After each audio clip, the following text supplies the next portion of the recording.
Squid Game, a remarkable South Korean series that has recently taken the world by storm, captivated millions of viewers, and tackled deep issues like social inequality in a dramatic way.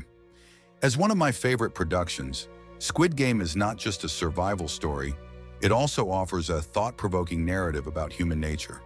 The show revolves around individuals trapped in a cycle of debt, risking their lives in a dark and intense competition to win billions of won in prize money.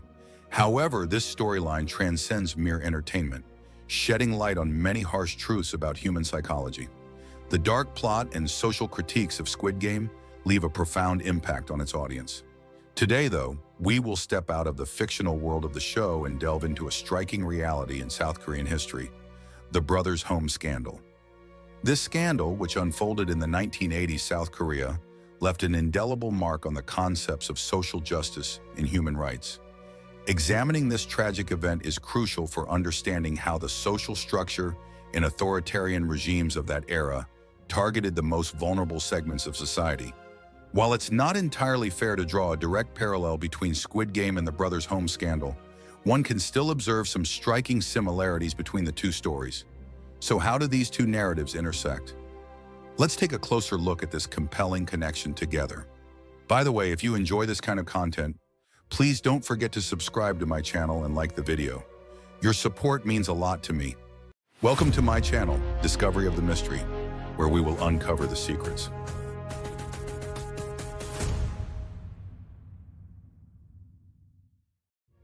Have you ever wondered how the writer of Squid Game came up with the idea for this story?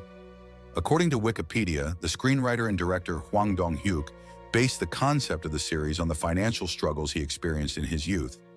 As a result, the script fundamentally highlights class inequality and the effects of capitalism in South Korea. But could Hwang Dong-hyuk have also drawn inspiration from one of the darker truths in South Korea's history, the brothers' home scandal, when creating the idea for Squid Game? After watching this video, you can answer that question for yourself. In recent years, the scandals that occurred decades ago at a social shelter in South Korea called Brothers Home have begun to spark intense discussions again. People are pointing out that the events at this shelter bear some resemblance to certain details in Squid Game. Take a look at these photos. The striking similarities between real photos from Brothers Home and the fictional world of Squid Game are hard to miss. Don't you find these similarities surprising? If only the events at Brothers Home were just a work of fiction like the script of Squid Game. Unfortunately, what happened at this shelter was all too real. And unlike the characters in the series, the people here had no choice. This is why the story of Brothers Home reflects a dark chapter in modern South Korean history. From the mid to late 1950s, the Republic of Korea struggled to rebuild itself after the devastation of the Korean War. Alongside reconstructing the country's infrastructure, South Korean authorities focused on social welfare policies. Government officials viewed orphans and the homeless as a stain on the nation's reputation. To cleanse Korean society of these individuals, who were seen as symbols of poverty and disorder, a special social policy was devised. As the country's reconstruction progressed in the 1960s, this policy expanded, and centers were built in major cities like Seoul, Busan, Daegu, Daejeon, and Gwangju to house people labeled as vagrants. In 1970, the Social Welfare Act granted social assistance rights to all vagrants between the ages of 18 and 65. Then in 1975, South Korea's Ministry of Home Affairs announced Decree Number 410. This directive required municipalities and local police departments to form vagrant patrols. These patrols were instructed to sweep through cities at least once a month to identify vagrants.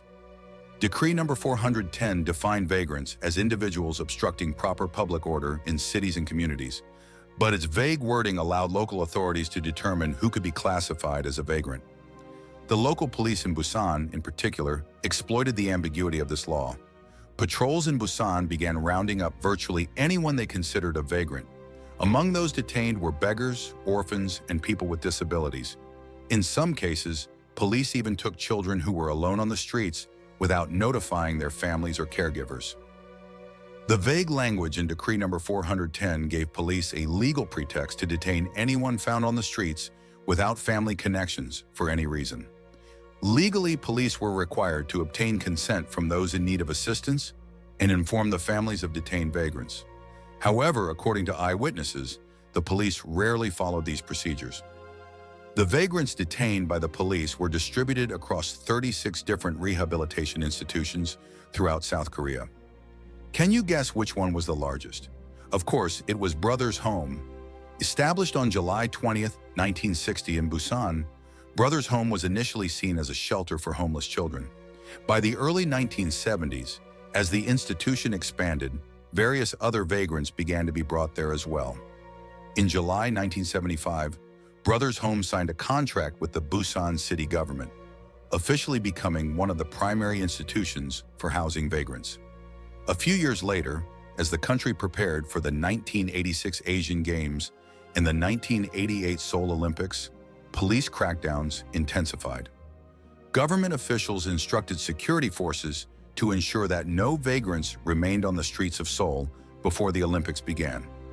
Following this directive, the number of people sent to Brothers Home increased significantly. For the people brought to this shelter, their lives turned into a nightmare from the very first day. The Brothers Home system operated under a military-style hierarchy. Some of the individuals held there were appointed as commanders within the social shelter.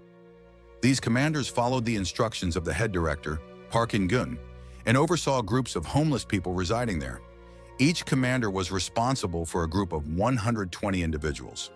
Within these groups, there was also a general secretary and an observer. These roles were tasked with ensuring that the victims in their group completed their daily assignments and adhered to the strict discipline of Brothers Home. Doesn't this hierarchy remind you of the frontman and the pink uniform guards in Squid Game? People brought to Brothers Home were completely stripped of their belongings and had their heads shaved. They were given blue track suits with only a number on them. These individuals were no longer identified by their names. They were referred to solely by the numbers on their uniforms. In a single room, 80 to 100 people were crammed into bunk bed arrangements. Blue track suits, numbers instead of names, and cramped living conditions in bunk beds. Doesn't that also remind you of Squid Game? It's truly an interesting parallel. Let's get back to our topic. At Brothers Home, the living conditions were almost entirely unhygienic. Among every 100 people, there were only 30 toothbrushes, and clothing was never washed. Detainees were often fed spoiled food, and hunger reached such extreme levels that some were forced to eat rats to survive. The people in the shelter were subjected to forced labor in hazardous factories. These factories, which produced items like fishing lines, shoes, and clothing, also forced children to work. Those who failed to meet production quotas faced merciless punishments. These punishments were often carried out through games. Those who lost these games were either tortured or killed.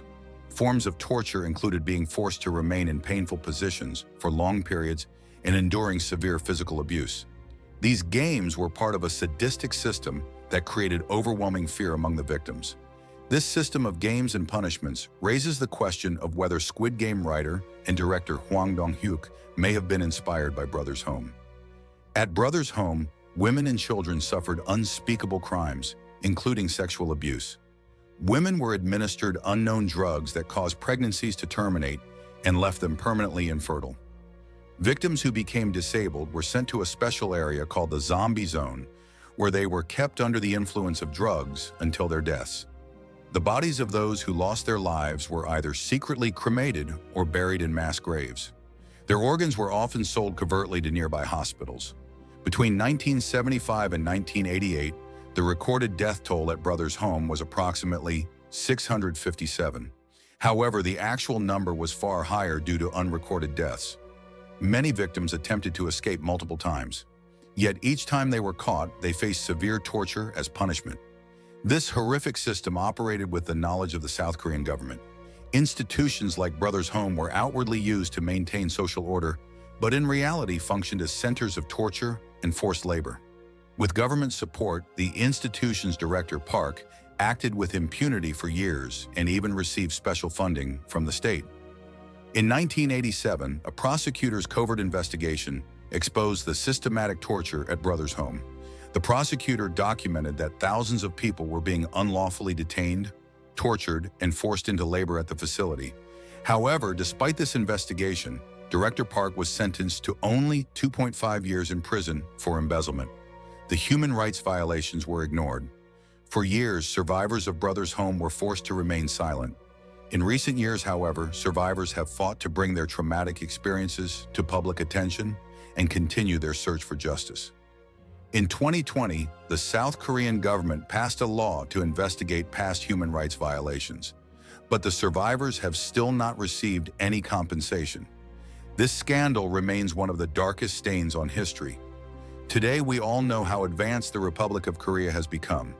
Yet thinking that these events happened just a few decades ago is truly horrifying. So what do you think? You can share your thoughts on this topic in the comments. Thank you for watching the video.